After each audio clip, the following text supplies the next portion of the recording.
Wingstop lives flavor, and you crave it. That's why we've created the Boneless Flavor Fix for you and your crew. 20 boneless wings, 4 flavors, 2 fries, 2 dips, and 2 cold drinks for just $20. Whether it's lemon pepper, Louisiana rub, or atomic, finding your flavor combo is easy, but deciding who you're going to split it with, that's a different story. The Boneless Flavor Fix. Just $20 for a limited time at Wingstop. The wing experts. Prices and participation may vary. See local restaurant for details. Blog Talk Radio.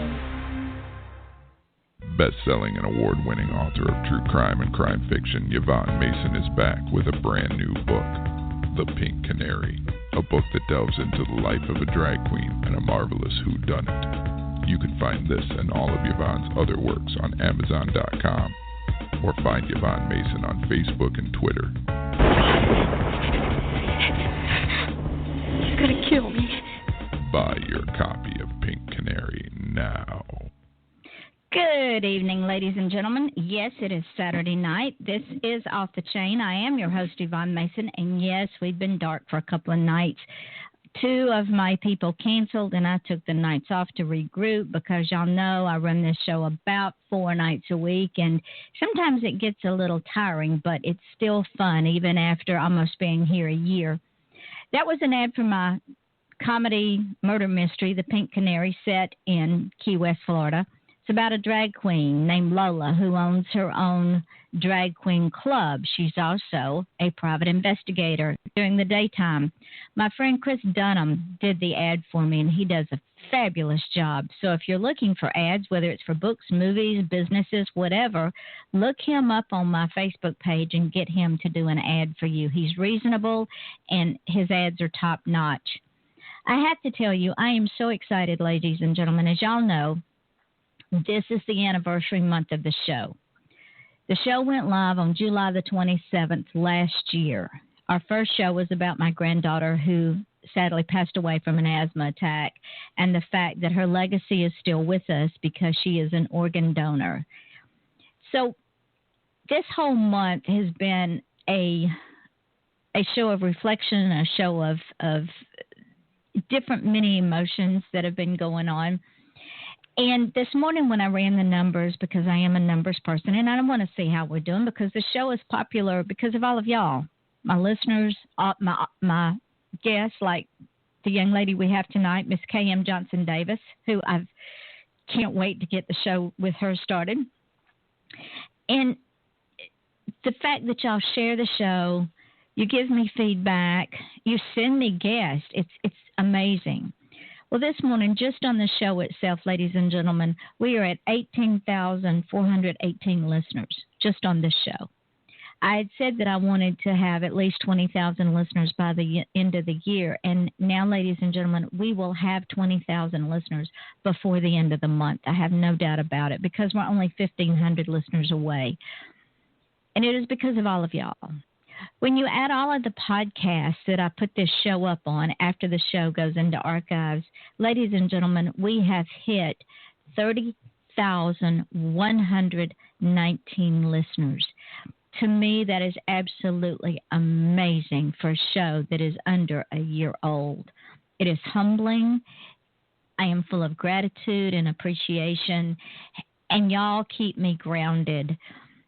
Because without all of y'all, I could sit here and talk to myself, and I wouldn't go anywhere. So I'm just a facilitator. Y'all are the driving force behind this show, and I'm very grateful. And, yes, I have to give a shout-out to Australia. You guys rock. Y'all are 99% of my Blog Talk Radio audience. I am so, so appreciative for my friends from Australia. Y'all are simply amazing. We are heard in over 70 countries, ladies and gentlemen, and places I never even heard of. So if you think that my guests are not being heard and your voices are not being heard, oh, yes, you are in a big, big way. So thank you from the bottom of my heart, and let's keep rocking off this chain. Before we talk to our guest tonight, I have a sponsor that I need to throw out there. He is an author. His name is Darren Cox, and he has a book.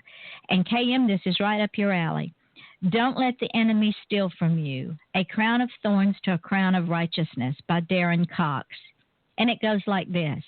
Don't let any man, anything, or let any situation in your life ever steal the things that God has ordained for you to have. One of the great things of my generation that I see, one of the great things that breaks my heart, is I see a generation that has no idea of the destiny and the future and the hope that God has for our generation. I look at young people in hopelessness. There's so much.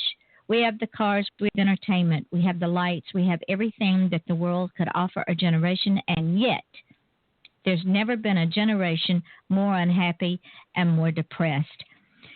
Ladies and gentlemen, order this book today. You can find it on Amazon and Barnes & Noble. Order it for yourself, for your children, because we have a great generation of young people. They are our future, and we need to help them become our future. So with that being said, this beautiful young woman that I have tonight is going to also help us know when the struggle is over. I first talked to this beautiful woman when she was deployed in Iraq. She and I were talking about this before the show. She is a veteran, and for that I say thank you, KM, so much for your service, because you were in a place I never want to be. She is an absolutely amazing young woman, and she is a visionary leader.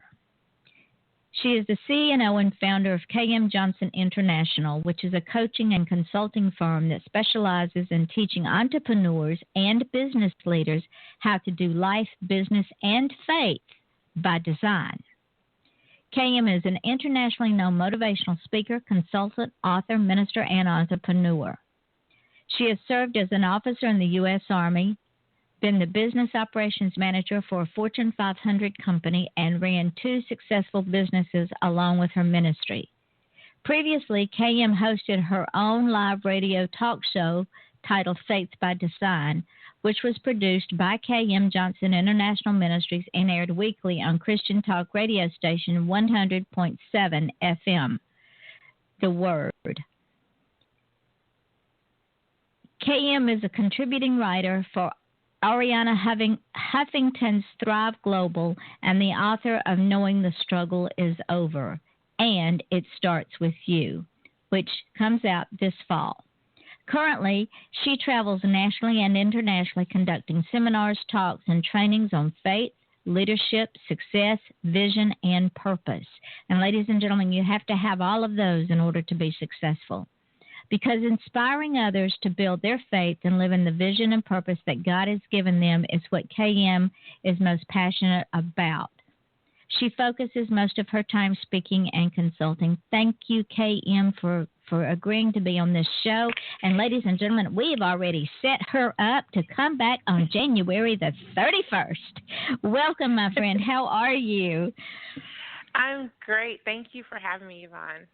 Well, thank you for the honor of coming on this show and sharing things with us, because you are a busy, busy lady. You make my head spin. I thought I was busy. I got nothing on you much from my friend, nothing at all. First of all, I want to say thank you for your service. Thank you for the sacrifice you made, and thank your family for the sacrifice they made of having to worry about you in a place that most people don't understand. Some of us don't want to be there, and yet you went willingly, and I am forever grateful for that. Well, thank you so much.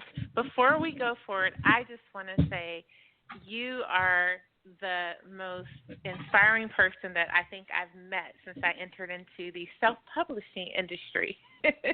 Well, thank you, my darling. I remember when I first met you, when I first got in contact with you, 9 years ago when I published my first book, and you gave me so much help and so much support that I couldn't find anywhere else, and I wanted to make sure that I thanked you for that. Well, you don't know how that sent chills down my back. And the reason I say that is not because it makes my head swell, but it keeps me humble. People have been kind to me in this journey that both of us have been on, and have supported me when the rest of the world walked out. And because I can't pay it back, I want to pay it forward. And in order for me to be successful, I've got to help you to be successful. That's the way it works in this industry we're in. Mm-hmm. Well, so, I just thank you for all you do. Well, all you've done for me, especially. You are so welcome. And to see, ladies and gentlemen, to see this young woman spread her wings and fly. I have followed her religiously all of these years. And to see her spread her wings and fly, I feel like a mama bird that watches its baby fly away from the nest. So let's step back into history a little bit, KM, because like I said before the show, our product, what we sell, what we do, what we write, that's not our brand. Our brand is from within. Our brand is us. So enlighten our audience about how you got to this place in life, because your life has been journey, detour, different path, detour, journey. And how did you and when did you come to the conclusion that your struggle was over? What got you to that point in life? Well, let's just be real. You know, the struggle is never always completely over. That's true. You know, because we're always, there's always something that we're going through at any given point in time. It might not be in the same area, but, you know, there's something that you have to get through. And so my book definitely helped me to learn how to navigate through those different trials and tribulations of life.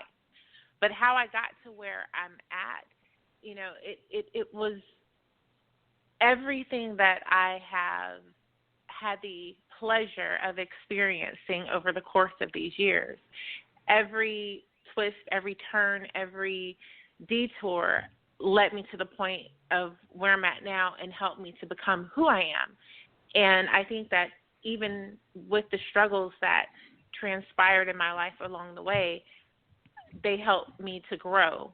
You know, they helped me to really solidify actually who I am, you know, at my core and on the inside. So would it be safe to say, KM, that things that happened in your life that might not have been pleasant were just defining moments? They did not define you. They were just defining moments in that time, and once you moved on from that, you didn't carry it around like extra baggage. You just left it back there, learned from it, and moved on. Exactly. You know, there's a quote that I have in my book, and I'm not saying this to trying to promote my book at all. We're promoting the book, honey. We're promoting the book. That's part of the gig. Funny. But it's funny because, you know, I actually reflect back to some of the things that I said in my book to help me, you know, and there was one thing that I said you're not the situation you're in. Okay. I love that. You know, and so sometimes I'll find myself having to go back to that. Something bad happens, I have to remind myself, wait, KM, you know, all right, look around. This is what it looks like, but this is not who you are. Just because you're in this situation doesn't mean you have to become the situation. Or as I said in there, I think just because you're in the situation doesn't mean you have to be the situation. You don't have to become what you are a part of. If there's chaos around you, you don't have to become a part of the chaos. If there's, you know, anger, you don't have to be part of the anger.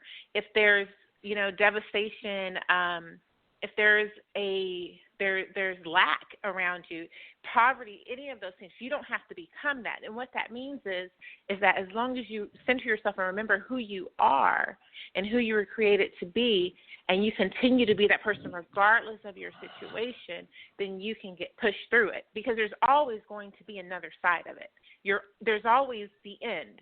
If there's a beginning, there's an end. And so even if you're at the beginning or in the middle, you just keep pushing through to the end. And would it be fair to say that for every problem, there is always a solution? Definitely. You know, I know someone had written on Facebook a while back that they hated it when someone said everything happens for a reason.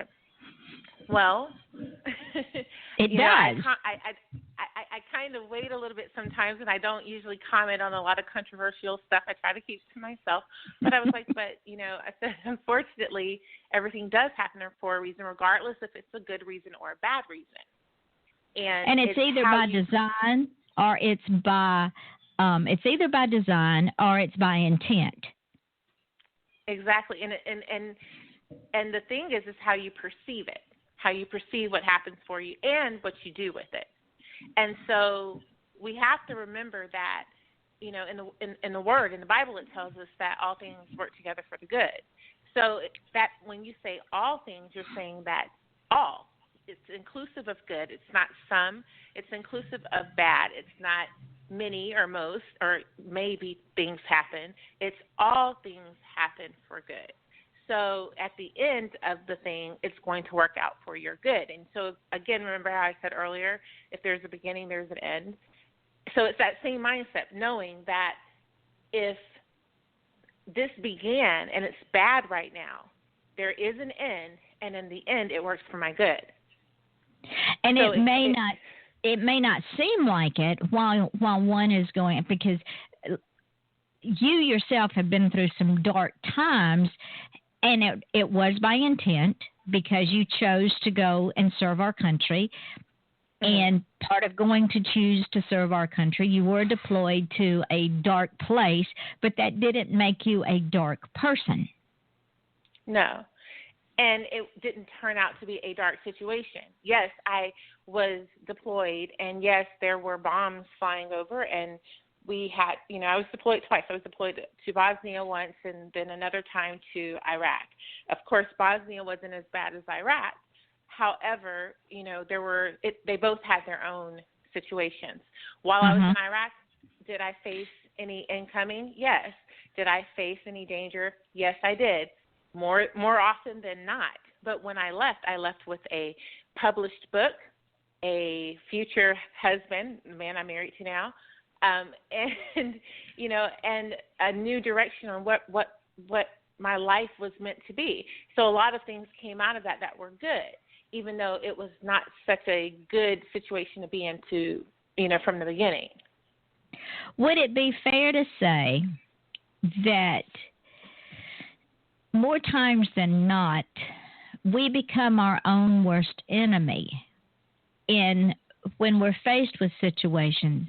Let's take connecting your personal story to real life situations. So you're in Iraq, bombs are going off, gunfire's going off, don't know if you're going to be overrun. You could be sitting there moaning and groaning and saying, why did I do this? Have I lost my mind? I want to go home. I hate it here, and just made yourself and everybody else around you miserable. However, you made a conscious decision. I've made this decision. There's a reason I made this decision. So in making this decision, I have to live with the consequences of this decision. And the end result of making that conscious decision, living with those consequences, were we found each other. You published a book. You found the man that's the love of your life. You now are nationally and internationally conduct seminars. It puts you on a path that you might not have taken had you not made that decision. Exactly. And so that's why I was saying earlier, too, that everything, along the way, it leads up to who you are to become. So instead of looking at each of these situations, and I'll be honest with you, when I went into this situation, when I went to Iraq, when I got the news, Yvonne, when I got the news, I remember exactly where I was when they called me. I remember exactly what I was doing. And I remember, when the unit secretary, so to speak, when she called to let me know that my name had come down on the list, I was stunned because there was some things that I thought were about to happen in my life. I had been praying and asking God for certain things. I had a great interview that morning. Like, I just thought my life was about to go in this different direction. And then I got that call. And honestly, not everybody gets this opportunity that happened next for me. But my commander called me in 2 days later, and he asked me, did I want to go? I had a choice. He told me what my mission would be. He told me the situation. He said I was first on the list, but he would give me the option. Did I want to go, or did I want them to go to the next person? And I said, I'll go ahead and go now. Because I thought about it, I said, you know what? Who gives you the option? You know, when do you get that opportunity? Usually they just say, you're going, and that's it. But this is the chance, you know, this is the time where I'm given a chance. I'm given the opportunity to determine whether or not I want to go. Next time it might not be so simple, and it may not be great circumstances, because timing is very, very important when it comes to our life. Absolutely. Yes. So, you know, so I know that moment was a very integral point, because you mentioned earlier about choices. And our life, that's what it's about. It's about the choices that we make. And also, another dimension to that statement was when your commander called you and offered you that choice, my gut tells me that he knew in his heart that you would make the right choice. And I think so. And, you know, the circumstances around when I had to go, I was the battalion HR officer at the time. And so when I deployed, I was not going with my entire unit. I was deploying alone. They attached me to one enlisted soldier that was in a totally different, you know, city. I'd never even spoken to her. And then she and I would go as the command team, be dropped into a unit from Puerto Rico, and then be attached to units from all over. So I ended up having to be over, you know, soldiers and airmen from different parts of the States and Germany, which was a very unique situation. But so you weren't with – now, ladies and gentlemen, what KM is saying is when you were in training, and correct me if I'm wrong, usually the battalion or platoon that you train with, you're all deployed together. You move through the ranks and files together because you become a unit. You work as a unit. You work as one person. You have each other's back. So when they dropped her into this strange, different environment, I am sure there was some sense of apprehension because you didn't know these people. You hadn't trained with these people. You hadn't learned their nuances, their idiosyncrasies, whether or not you could trust them because you hadn't been put in mock combat situations with them. Would that be a fair statement? That would be a very fair statement. Every person that I was connected to they met me, aside from my NCO that went alongside of me, they met me when we got in country. When we got to Iraq, that was their first time meeting me. Hey, she's going to be over you, and you're in charge of these guys. And so they didn't know if they could trust you. Exactly. And, you know, and so that was a very, very, very unique situation, like I said. So my whole unit is back in the United States, and I was the only one that was in Iraq. Now, there's so much I could do with that. I could take that biblical for you. I could take that philosophical for you. I mean, you can look into that and just see, you know, there's always destiny and purpose in everything that happens to us. Absolutely. And the bottom line, ladies and gentlemen, or the thing that KM is trying to say is KM was given a choice, go or stay. KM made the decision to go, which tells me that KM has not only courage, but she has character. She was dropped into a situation where she literally was, they were service personnel, but there was not that camaraderie and that close-knit family unit thing going on because she had not gone through boot camp with them. She'd not trained with them. So she was with strangers. Both sides had to learn to trust. Now, not only was she with strangers, but she'd been dropped into a combat zone, and there was a period of adjustment, I'm sure, with y'all learning to adjust to each other and trust each other and know each other's nuances. And you're right. There's a lot of biblical, philosophical, and practical that we can take from that. And first thing I would say is always have courage. And courage is doing things that you're afraid to do, but you push on anyway. And, and it's not even just, it's also like looking outside of your own personal fears and looking at the bigger picture. True. Not thinking about how this is going to affect me, but how this might affect us. Exactly. Because your comrade in arms were looking at you and probably going, okay, who is this person? Has she got my back? I'm not sure because I don't know her. And it's as with any relationship, even in your personal relationship with your husband, you had to lay that foundation, and you had a very short time to lay it once you got in country, I'm sure. You had to fast track that foundation real quick. Yes, ma'am. So, taking that experience, what would you tell someone that you were talking to in a group from that experience, that real life experience? What would you put out there for others to glean from? Honestly, before I went to Iraq, we were in Mississippi doing our training before going. And I remember hearing a lot of people complaining, I don't want to deploy, I have this, I have that, all these different things are happening in my life. This, I just want to go and get this over with. I wish I didn't have to go. All kinds of different, comments.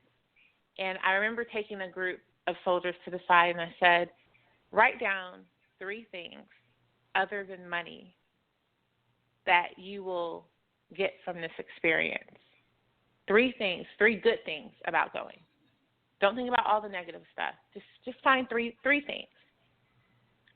And, of course, a lot of them, couldn't think of anything. Well, the only good thing about going is, no, you need to think about 3 things. Find those 3 things. Dig deep. Think about how this can be a great experience for you.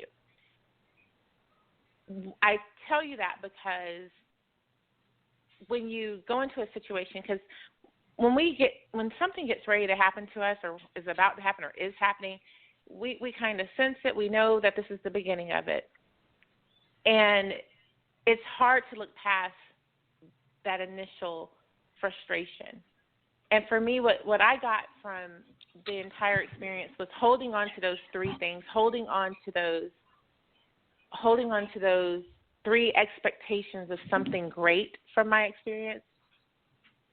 It helped me to see, again, the bigger picture. It helped me to look past the negativity. It helped me to get past fear, apprehension, frustration. It helped me to really dig deep inside and say, how am I going to grow from this? Because that's really what I think, our lives are about. It's about growing, not remaining stagnant.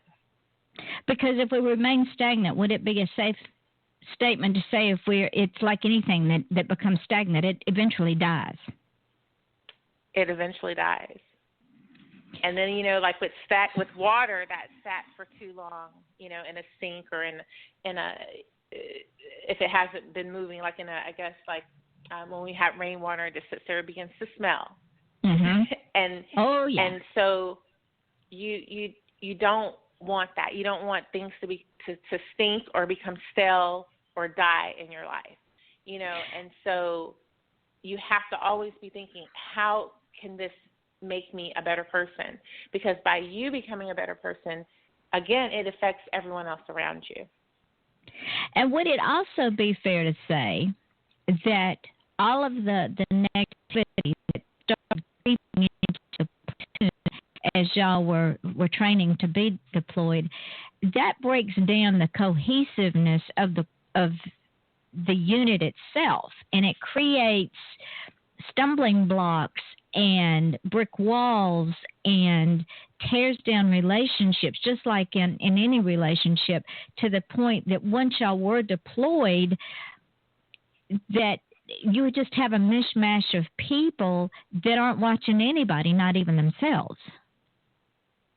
Well, yes, and you know, in that particular situation, everyone that was training wasn't necessarily going to the same place.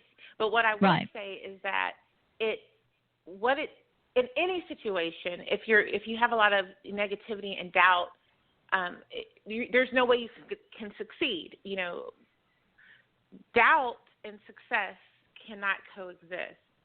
So if you expect to achieve or accomplish something in the positive light, if you're constantly doubting it, you've already defeated yourself. There's just no way that you'll be successful. If you are negative about a situation, the negativity begins to eat away at you. Now, I mean, I can go a little bit deeper with this because for me, keep going. Keep going, my friend. What I've learned is that everything is really about your mindset, okay? And that's why, you know, the book says knowing, because the only way you know something is that you know you have come to the conclusion in your mind that this is what it is, right? So knowing the struggle is over, you know this for a fact without a doubt. You have no negativity, nothing in your mind. If you are constantly doubting, being upset and angry and bitter, yes, it begins to change the people around you. It begins to affect their mood. But to go deeper, that turns into sickness in your body. Okay, let's just be real. That turns into pain. That turns into headaches. That turns into depression. That turns into things that sometimes you have to get outside help to fix, but you didn't get outside help to get there. You know, you brought it on yourself, and now you got to get someone to help you fix it because you allowed yourself to go there. And the part of that is making excuses for everything in your life. Mm-hmm. When you have that doubt, well, it's somebody else's fault, or it's my boss's fault, he doesn't like me, or it's my friend's fault, they don't like me, or I'm not perfect, my hair is this, my clothes are this, it's my life situation. But remember what I said earlier? I said it's not about what happens to you, it's how you perceive what happens to you. Your boss may indeed not like you. It could be a fact. He could write it down on a piece of paper and hand it to you or look you in the eye and read it. I do not like you, but it does not matter. It doesn't define you. It's just, that's on him, not you. Exactly, and that's the bottom line. That has nothing to do with you. That's something they need to deal with internally, and you continue on with doing what you know is the best thing to do.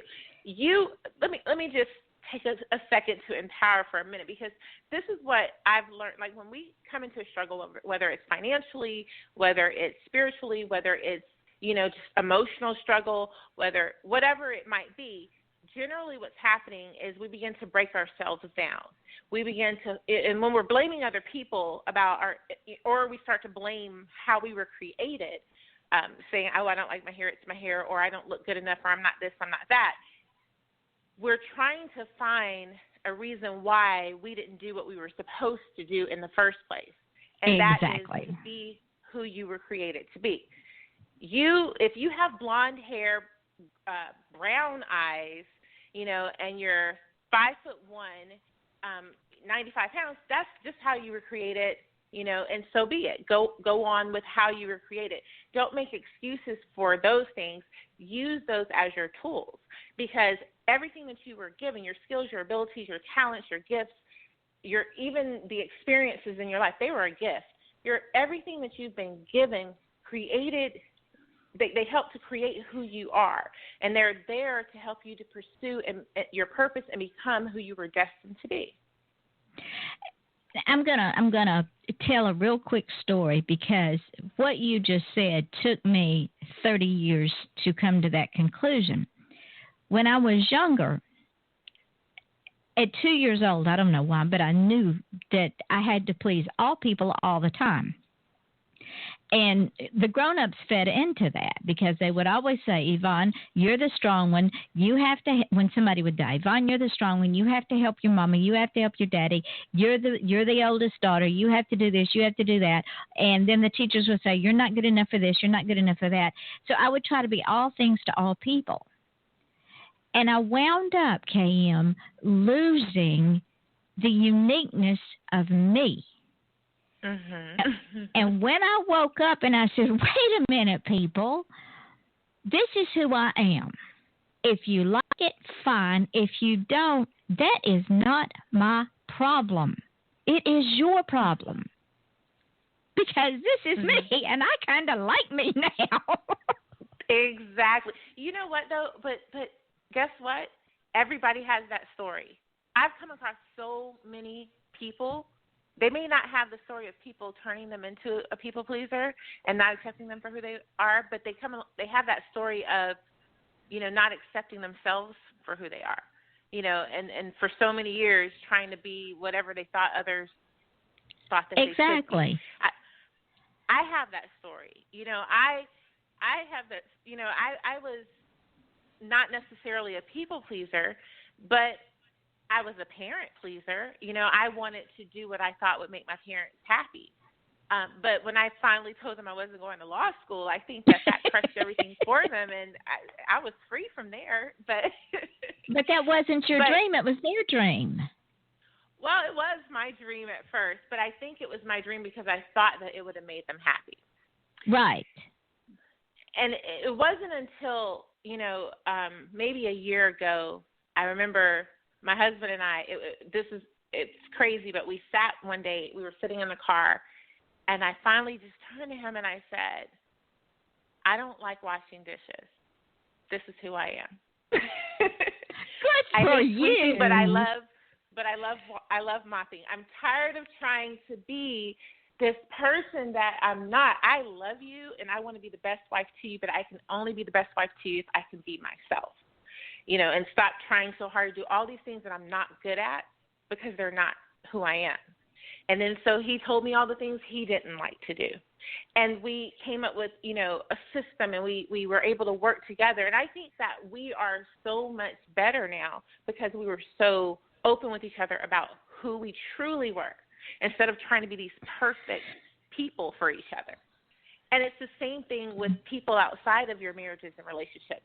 You have to, when you embrace who you were created to be, which you really, truly enjoy doing and you really, truly don't, and stop trying to do all these things that have nothing to do with who you were created to be, you'll find much more, fulfillment, and you'll actually start to accomplish and achieve things. And the thing is, you will, as a general rule, you will find that all of a sudden these people have moments of epiphanies and their eyes are open and they're going, oh, I didn't know that about you. Wow. Mm-hmm. How amazing you are. Because we lie to ourselves, KM. And when we stop lying to ourselves and we embrace our flaws, this is what I tell people. I am opinionated, I am domineering, and I am overbearing. And those are just my good points.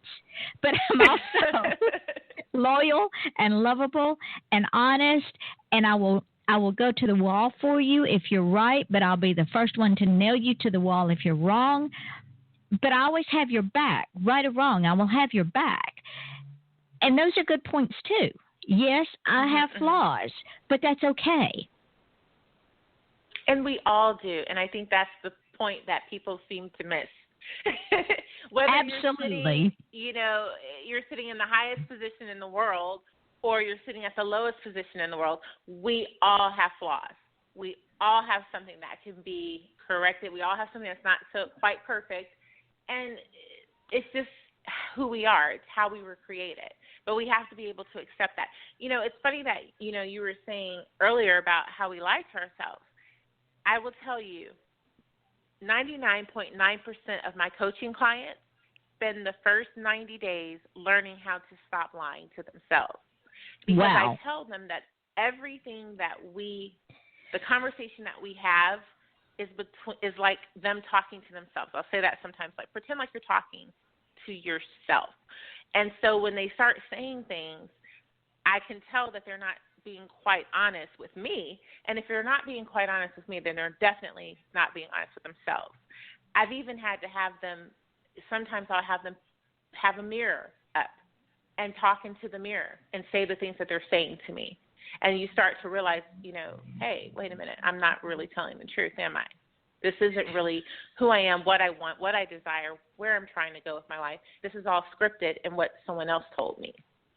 And it's like the blinders. It's like the scales fall off of the blind man's eyes and they start to see more clear. And then comes the ability to start accepting where they are in life. And when people can accept where they are in life, is it not true that they can begin to accept others where they are in life? Yes, it's very true.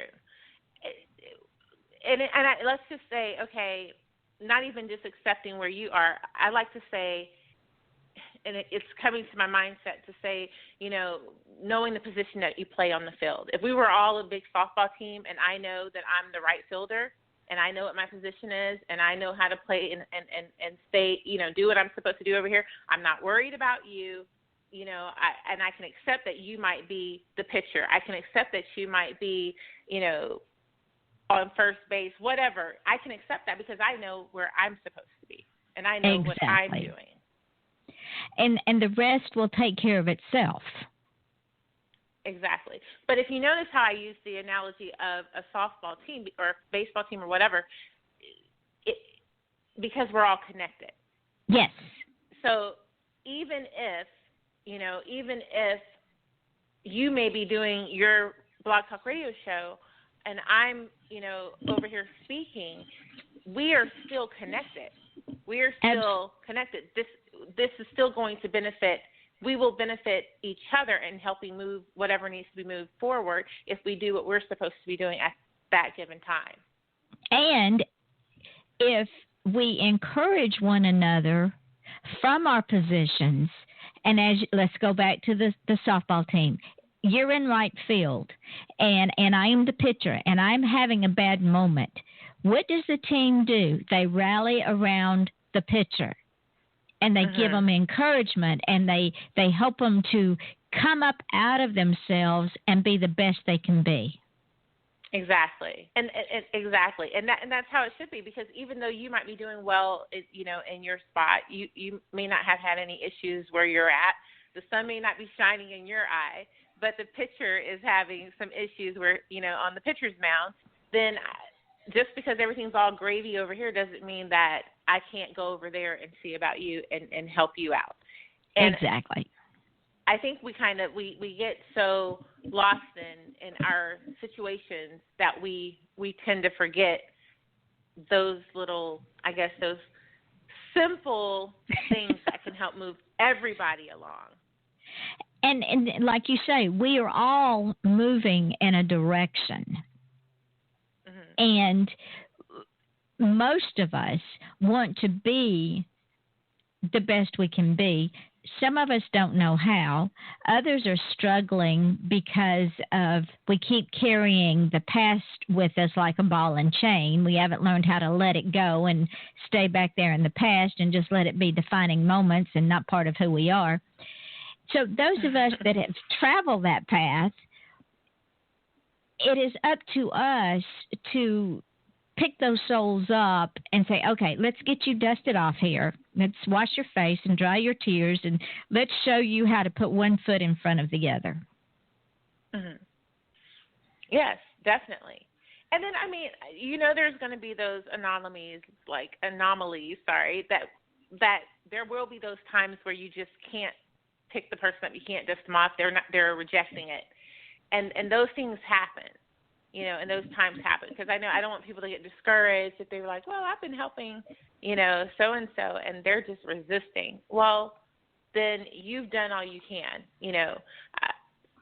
One thing that I've always said is, I remember when I was in high school, I said I didn't want to live a life of regrets. And what I meant was I wanted to always try to the best of my ability in every situation.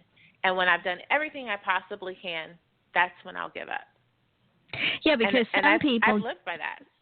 Some people, after you've done all you can do, and ladies and gentlemen, I've had to do this myself, and it's like death by 1,000 cuts, because when one has done all they can do, and the person that they have strived so hard to help continues to resist for whatever reason, you're still going to love that person, but you have to cut them out of your life, because if you don't, then you become like them, and two people are going by the wayside. Now, if that person decides, wait a minute, I'm losing more than I'm gaining, and they have changed the direction they're going in, embrace them. But at some point, you have to say enough, because you can't be pulled down in that rabbit hole. I mean, and think about it. When you were saying that, it made me think about I was at a Girl Scout swim party when I was younger, and I didn't know how to swim. And we were all supposed to stay in the shallow end. They were throwing water balloons into the water. And they threw one, and it was those pools, that used to have like the little slope all of a sudden to deep in. And so I was racing after the balloon, and I went down that slope, and I panicked. And I saw my friend, underwater, so I start grabbing her bathing suit. Now, I'm panicking. So had I kept trying to pull, trying to get help from her, we weren't going to go anywhere. All we were going to do was go down, because I wasn't trying to go up. I was pulling her down. And so it made me think about, people when they need help, they're going to be grabbing at you, but if you're not strong enough to pull them up, then you're just going to go down with them. So there's two things to that, I guess, is where I'm going. But, so either you keep treading water with them and they eventually stop panicking, and then they come along with you and they paddle on out, or they keep pulling at you, and the next thing you know, you're drowning and sinking with them. And you have to know when to do what.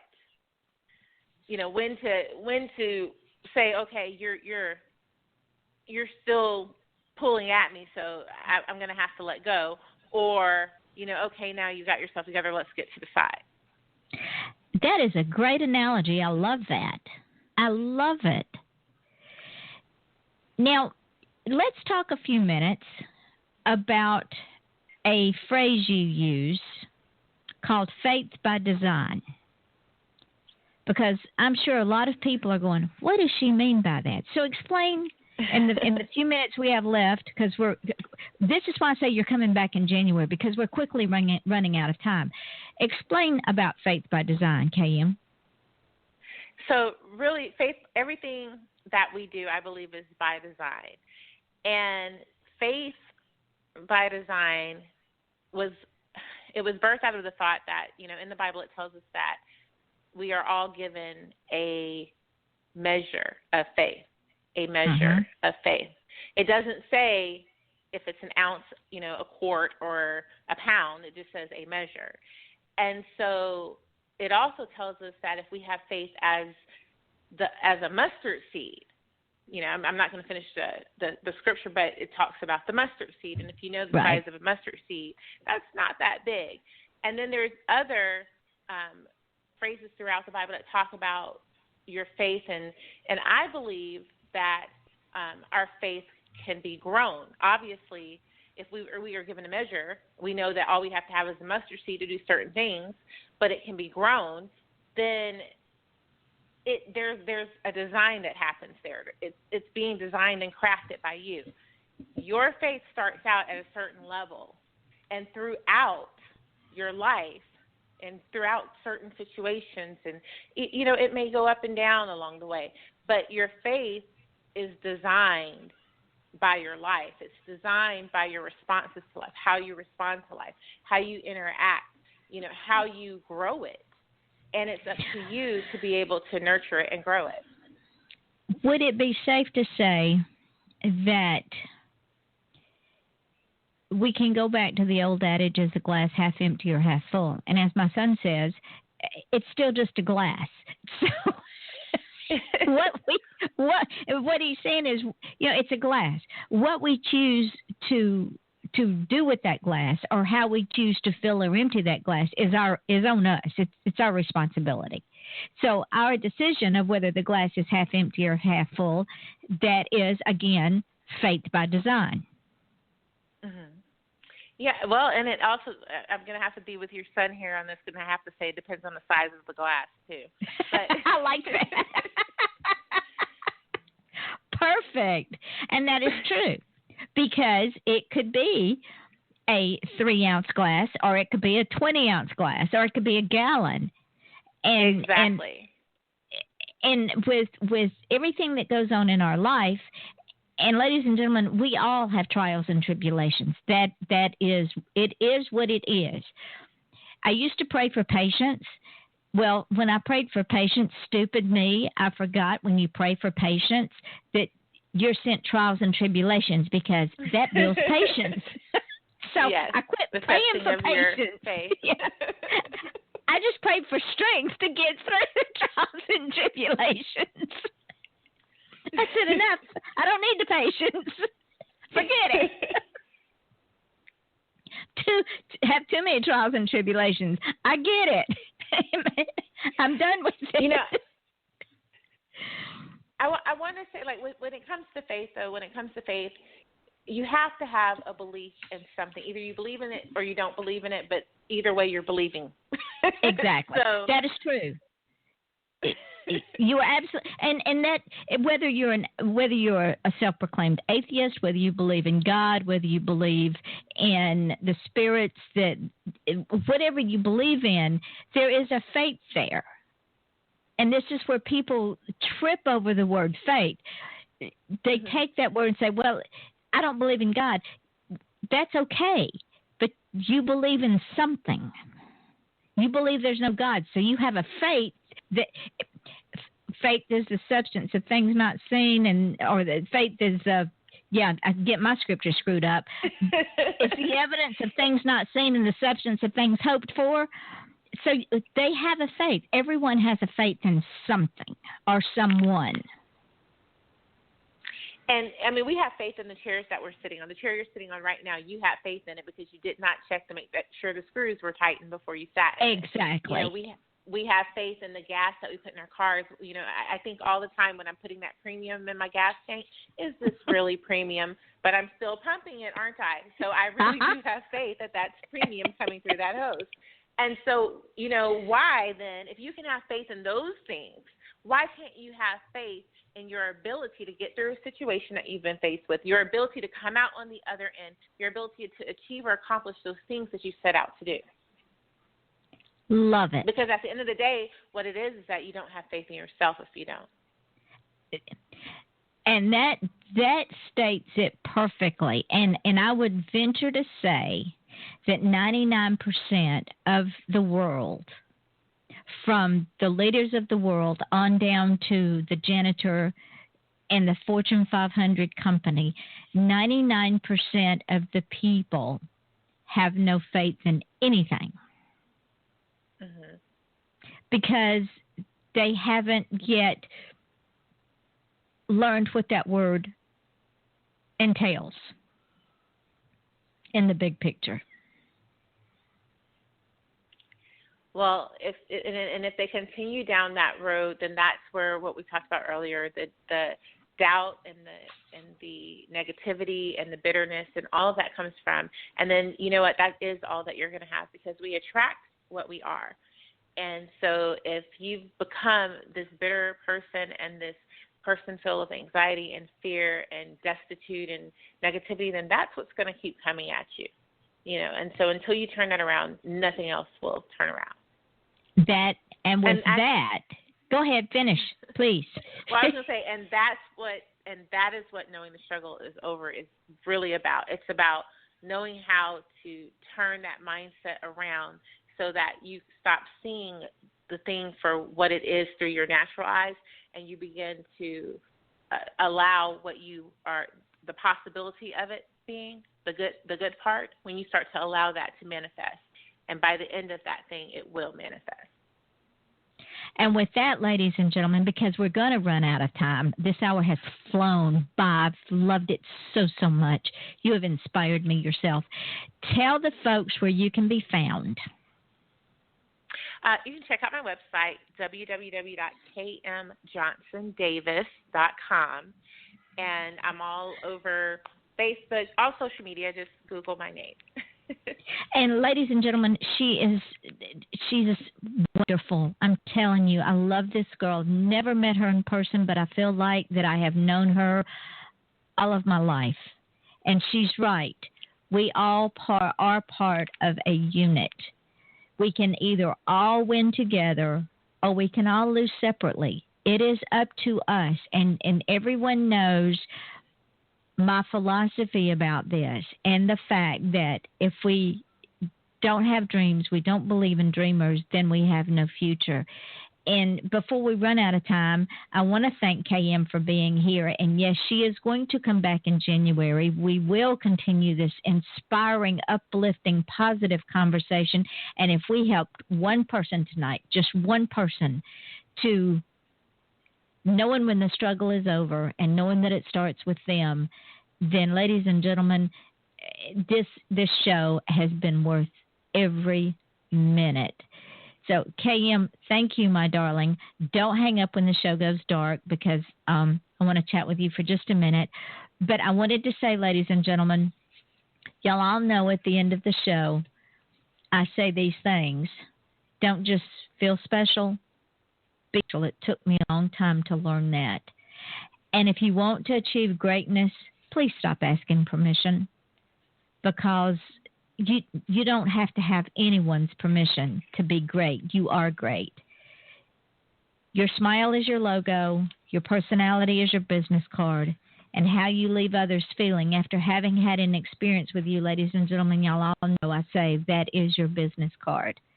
And that goes perfectly along with tonight's show, because it is our intent on this show to inspire, and to help others succeed both in their personal life, their spiritual life, their emotional life, their physical life, and their professional life. And KM has been one of the biggest cogs in this wheel, and I am so grateful for her. And I cannot wait for January so that we can do this again. On Wednesday night, ladies and gentlemen, we start up a brand new week for our anniversary month. We have author M.N. Snow, first time on my show. On Thursday night, hopefully we'll have Christina Franco, who is the wife of an Army veteran with PTSD. And we're going to talk about wives of veterans with PTSD because, ladies and gentlemen, they suffer from PTSD as well. On Friday night, I have this wonderful, wonderful mom and wife, and just she's an amazing person. Her name is Melissa Green, and she and I are going to spend an hour talking about children and raising families and some of the struggles that she has to face every day with homeschooling and breastfeeding and the looks she gets and the nasty comments she gets and how she meets those head on. Saturday night, we're going to have a new author, Janet Taylor Perry, on. So next week promises to be a huge, huge week for us in our anniversary month. So I ask you all to join us at 8 o'clock Eastern Daylight Time. This show will go up in archives just as soon as we hang up. I will post it on my page. Feel free to listen anytime, share it. And tomorrow it will go up on podcast.com, Podcast Garden, Spreaker, SoundCloud, and Mixcloud. It can also be heard on TuneIn Radio, FM.com, iTunes, YouTube, and, of course, this show itself, as well as Stitcher, which is heard on Sirius Radio. This is what I say, ladies and gentlemen. We're heard in over 70 countries. So share this show with folks. If you're hurting, if you don't know what direction your life is taking, if you're trying to fall down in that rabbit hole, we hope that tonight will help you. Am I right, KM? Yes. Any see, I can't talk anymore. Any closing thoughts you have in the 30 seconds we've got left? Just being encouraged. Everything that Yvonne said is great. Just you don't have to ask permission to be who you are. Just start to find out who you are and then live in that. Be true to yourself and authentic. So with that, ladies and gentlemen, my guest, K.M. Johnson Davis, and I say thank you for tuning in. Thank you for being a part of this successful show. And know that these things out of every one of our listeners, because you all have a purpose. Your children have a purpose. Your family has a purpose. Find that purpose. Make it happen. Love yourself. Be true to yourself. And on Wednesday night, we will see you again here at Off the Chain at 8 o'clock Eastern Standard Time. This is your host, Yvonne Mason, and my guest, K.M. Johnson, saying good evening.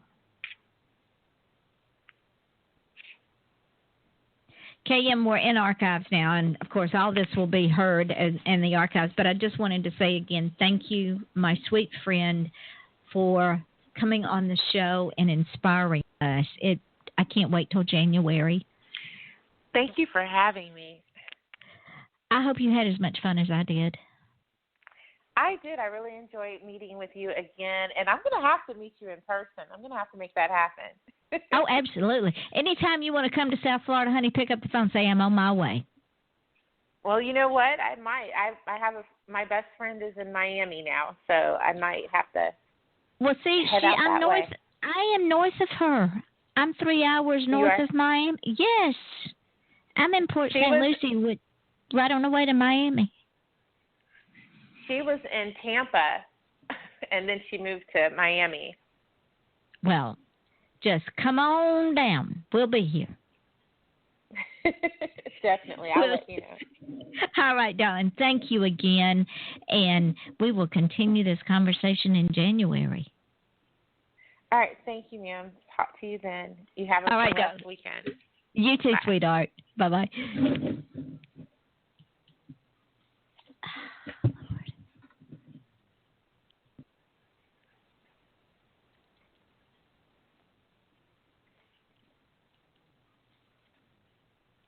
Wingstop lives flavor, and you crave it. That's why we've created the Boneless Flavor Fix for you and your crew. 20 boneless wings, 4 flavors, 2 fries, 2 dips, and 2 cold drinks for just $20. Whether it's lemon pepper, Louisiana rub, or atomic, finding your flavor combo is easy, but deciding who you're going to split it with, that's a different story. The Boneless Flavor Fix. Just $20 for a limited time at Wingstop. The wing experts. Prices and participation may vary. See local restaurant for details.